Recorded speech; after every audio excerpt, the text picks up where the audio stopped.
আমাদের সম্মানিত ডিবি প্রধান হারুন সাহেবের যে ভিডিওটি ভাইরাল হয়েছে এটা আসলে হারুন সাহেব না, এটা হারুন সাহেব কখনো হইতেই পারে না। আমরা জনগণ এটা কখনো বিশ্বাস করি না, এটা সম্পূর্ণ এআই এর কাজ।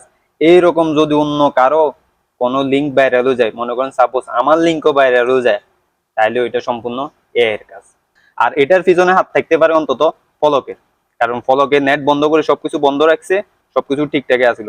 যে নেট চালু করছে 5 জিবি ভরে দিছে, 5 জিবি দিয়েই মানে এই লিঙ্কে ঢুকার লাগে আমার এই 5 জিবি দিছে।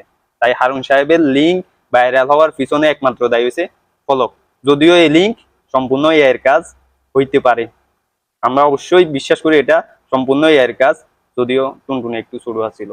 যাক, ওই কথা বাদ, এটা সম্পূর্ণ এআই দ্বারা গঠন করা হয়েছে। আর এটার পিছনে দায়ী একমাত্র হয়েছে আমাদের ফলক। ফলকে ফলকে জলকে জলকে ওনার জলকানিটা শেষ পর্যন্ত হারুন সাহেবের জায়গায় দেখা দিয়েছে। ধন্যবাদ ফলক দা, আপনি এরকম একটা